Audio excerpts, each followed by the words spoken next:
So this is our FRQ portion of our Chapter 4 review. This is still question 1. This is Part B. Part B is asking us to use this table about the change in water temperature over time to evaluate the integral from 0 to 20 of w prime t dt, and then also to interpret the meaning of this in the context of the problem. Now, this integral that they've set up for us looks different than the other integrals that we've been using. We've been using a couple very specific integrals that are formulas for very specific processes of analyzing data. So I'm going to go ahead and write those down, and this is not, these are not the ones that we're using, and you'll notice the difference when I write them down. So the three formulas that we've been using for integrals, we've been using 1 over b minus a times the integral of a to b of f of x dx. This formula with 1 over b minus a out front and the interval a to b, this is the average value formula. And it's a good idea, if you can't recognize this right off the top of your head, to maybe make a flashcard. So you can put this on the front of your flashcard and this formula on the back, so that when you see it, you recognize immediately that this is the average value. And the value could be in whatever type of formula they gave you. So if they give you a rate, this is the average rate. If they give you acceleration, this is the average acceleration. If they give you position, this is your average position. Whatever units they give you, whatever type of measurement, this is just how to find the average of that value, okay? The other formula we've been using is the integral from a to b of f of x dx with an absolute value on the outside. This is just the positive value of whatever your integral is. And because it's positive, it's what we use to measure distance, but it's a specific distance called displacement. And displacement means that wherever we started and ended up, it's the shortest distance between them. So it doesn't matter if we took a really long roundabout route, as long as like all we're measuring is just where we started, where we stopped, and how far apart those two places are. Okay.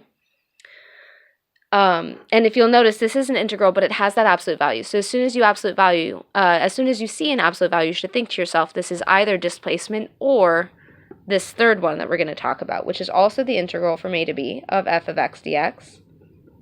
But the absolute value signs are on the inside of the function, just around the function. So in this case, we're taking the absolute value before we're taking the integral. So we have to split this one into pieces anywhere that it might change from above to below the x-axis, or from positive to negative values. Because in this case, if we travel this way, and then this way, and then this way, our displacement would calculate the total distance, or the change in position between the beginning and the end. But our total distance takes this segment, this segment, and this segment, and it lies them all end to end and adds the total distance traveled from one all the way to the end. So it records every single change in direction and lies them end to end, makes them all positive values, and calculates the total distance that's traveled. So this is total distance traveled. So with that being said, average value, displacement, and total distance traveled. 1 over b minus a out front, absolute value on the outside, absolute value on the inside. These are three distinctive formulas that you can make flashcards for, that you can remember, so that when you see them, you automatically know which of these three formulas they are. Now, this formula in our problem does not match any of these three. If you'll notice, it is an integral. We have an interval, so it looks like it could be, but we have no absolute values, and we have no fraction out front. The other thing to notice is inside each of these three formulas we've been using, we have f of x, that's an original function, f of x, an original function, and here too, f of x, an original function.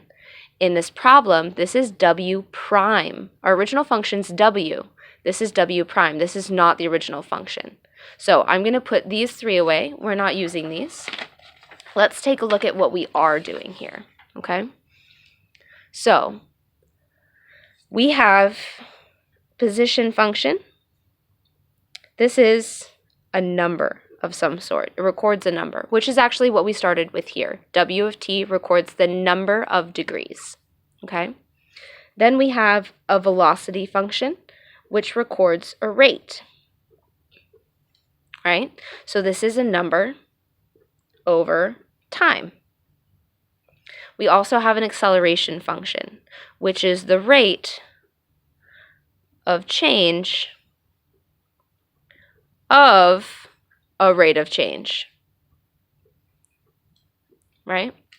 So this is a number over time, or a number over time squared. So for example, miles per hour, and miles per hour squared, or miles per hour. So how your miles per hour change depending on what time you're looking at your speedometer, okay?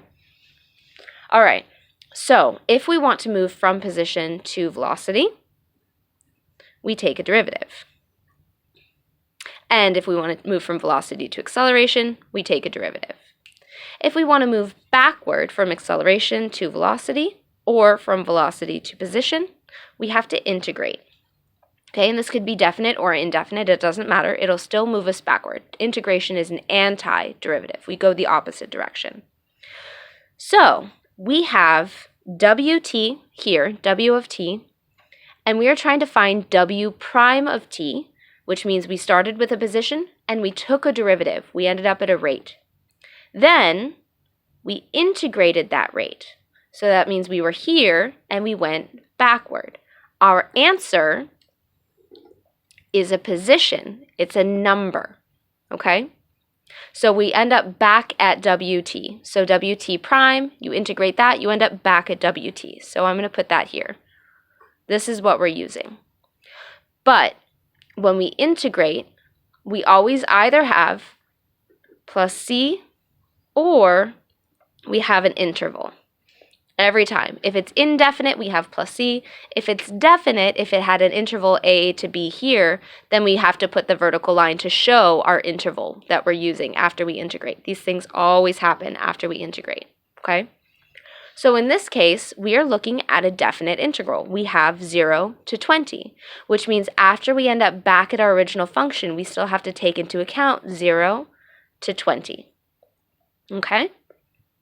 The way that we take this into account, just like when we integrate anything else, when we have this interval from a to b, we plug in f of b minus f of a. So we take b and plug it into our new function, and then subtract what we get when we plug a into our new function. We're going to do the same thing here. We have our original function that we just arrived back at. We have to plug in 20, and then we have to subtract what we get when we plug in 0. W of 20 minus W of 0. This will give us our answer. We can get these values from the chart, which is why they say to use the table, because they're up here. W of 20 means what do we get when we plug in 20? When we plug in 20, we get 71.0. When we plug in 0, we had 55.0.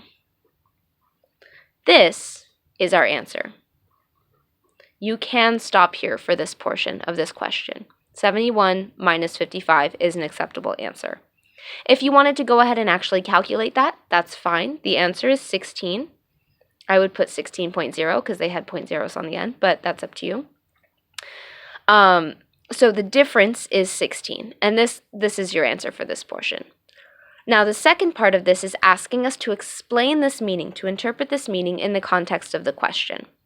So what we have to do is look at what they did and what this means. So we took a derivative of our degrees, and we already talked about this in the last problem. When you take a derivative of the temperature degrees over minutes, that means that you are finding the rate at which the temperature is changing. When you integrate that between 0 and 20, you're trying to find the total. This integral symbol is just like a stretched out S because this is the sum. So the sum means you add everything together. So this is the total of all the changes in temperature. So this is the change in temperature. This is the total of all the changes in temperature between 0 and 20. So I would just want to find the total change in temperature between 0 and 20. So when I started my stopwatch, it was 55 degrees. When I stopped my stopwatch at 20, it was 71 degrees. How much of a change is that? 16 degrees. So we can go ahead and write this in a sentence. So 16 degrees is the total increase in temperature. Now remember, we don't want to just say change because we have a specific number. We solved this problem first before we had to explain ourselves, so we need to explain the specific number. So this is the total increase in temperature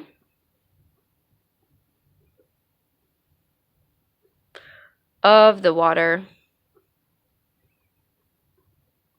in the tub in degrees Fahrenheit. And we do still need to say the time interval. So the total tells me that I did my integral. I have my sum, the total increase, because this is a positive number. If this was negative, I would say decrease. So this is the total increase. The word temperature is important. And then of the water just refers it back to the original context of the problem. This is the temperature of water that we're measuring. In degrees Fahrenheit, because they asked me for units. My units here are just back to degrees. How many degrees? What number? My position function is just a number. What number of degrees? And then the last thing that I have to mention, which is also the last thing I had to mention in part A, is what specific time interval. In part A, it was just the number 12 that we were looking at, 12 minutes. But in this case, it's not just one time. We went between 0 and 20, so between 0 minutes and 20 minutes. So I have to say that. I can say in the first 20 minutes, or I can say between 0 minutes and 20 minutes. I will say between t equals 0 and t equals 20 minutes. You don't have to say it specifically like this, but as long as all of these elements are in your answer, then you're fine. You have to say that we have the total increase, the temperature of the water in degrees Fahrenheit between 0 and 20 minutes somehow in your answer, okay? And that's the end of part B for this question.